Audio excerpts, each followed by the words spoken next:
Wow, we haven't done one of these for a while. Quite a while. I don't know, when did we last do a driving home review? Pass. Ages ago. Blooming ages ago. But, so, yeah, here we are. And we are doing The Devil Wears Prada 2. Yeah, it's a sequel. I really enjoyed it. I thought it was great fun. I think Emily Blunt stole the show for me. But the way I was thinking of it, it's kind of like, it was good, it was great fun, it was a great sequel. It's no Empire Strikes Back. But it's also not a Ghostbusters 2. Do you know what I mean? I thought it was interesting the way they'd sort of moved Miranda on, so she wasn't the high and mighty, almost untouchable dragon lady that she was in the first film. She spoke more, she said more. I thought that the joy of her in the first film was that she didn't say a lot, and when she spoke, it was a punch. Whereas in this, like, she's obviously had to ingratiate herself more, and you had all the stuff with the HR lady where she was just like, mind the cat. Fuck. Do not run the cat over just in the middle of the road.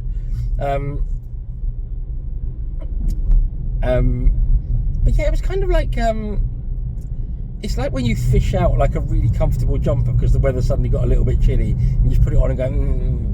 That's kind of how this film felt going back into their world. It was a lot of the stuff that you kind of liked and knew, but there was also like updated areas. Like obviously, when the first film came out, you were on the cusp of social media and smart devices becoming a thing, and I think it was very clear that they wanted to show how that's changed the world of runway. But they kind of gave you a massive info dump, I felt, in the first like 20 minutes, and then got on to some like slightly more interesting stories and stuff.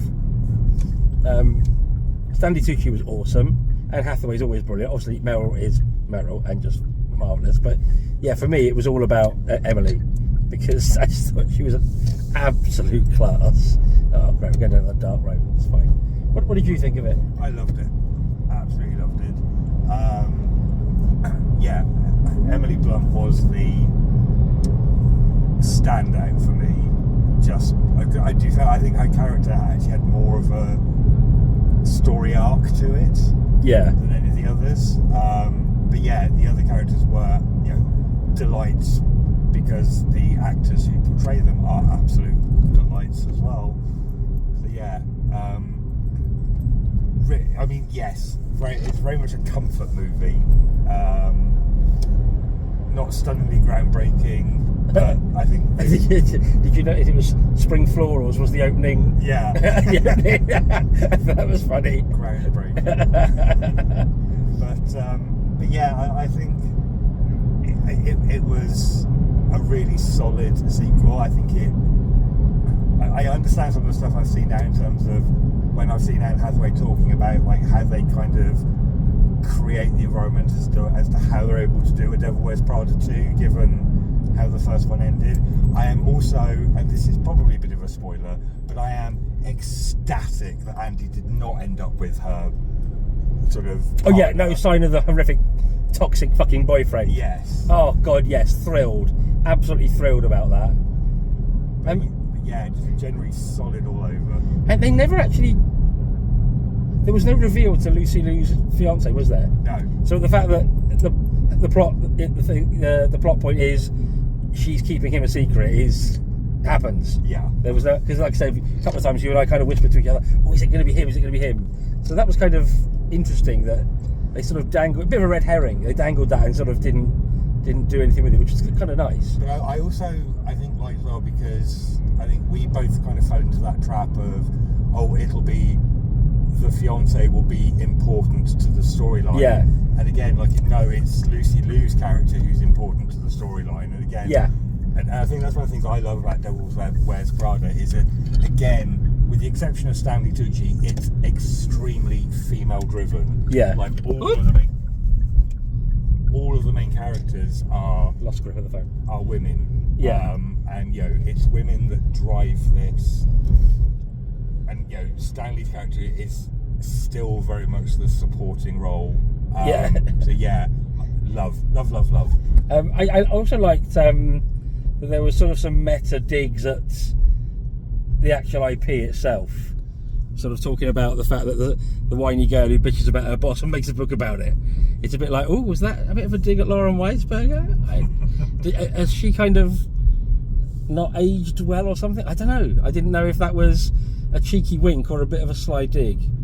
Not sure. Don't know about that. I mean, as a cheeky wink, it works. Yeah. I won't mention the pop star in case people don't know, but there was very much a sort of like all this talk of her and she, and I was like, oh, who's rocking up? And when I thought about it, I actually knew the answer because I'd seen stuff about the soundtrack, but I thought that was a lovely little cameo. The only thing I would say is there was a long list of celebrities who played themselves at the end, and the editing is so frenetic in the Milan fashion scenes that I literally couldn't see anyone for long enough. It was split-second shots, and I was thinking, I'm sure I'm supposed to these faces that I barely flash on the screen, like almost like a fucking strobe show of faces, are probably supposed to be impressive and a really cool roll call. But I don't know if it's just me getting on, but I just couldn't see any of them. They were just it was a blur of faces. I would possibly also argue that's probably a little wink to those people watching this who are big into fashion. Yeah, I mean, like at the end, I was looking at some of the names and going, "Oh, they were in it, were they? Great."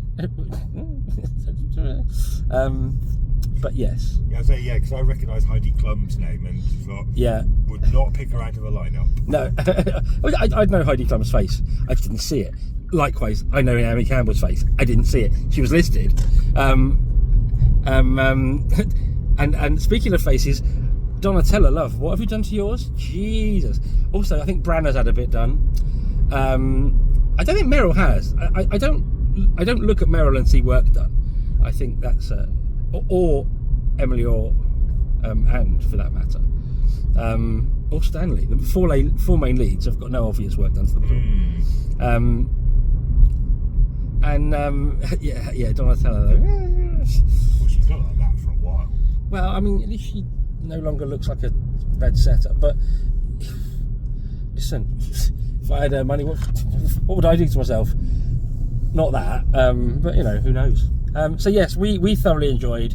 If you like the first one, you'll like this. Is the bottom line.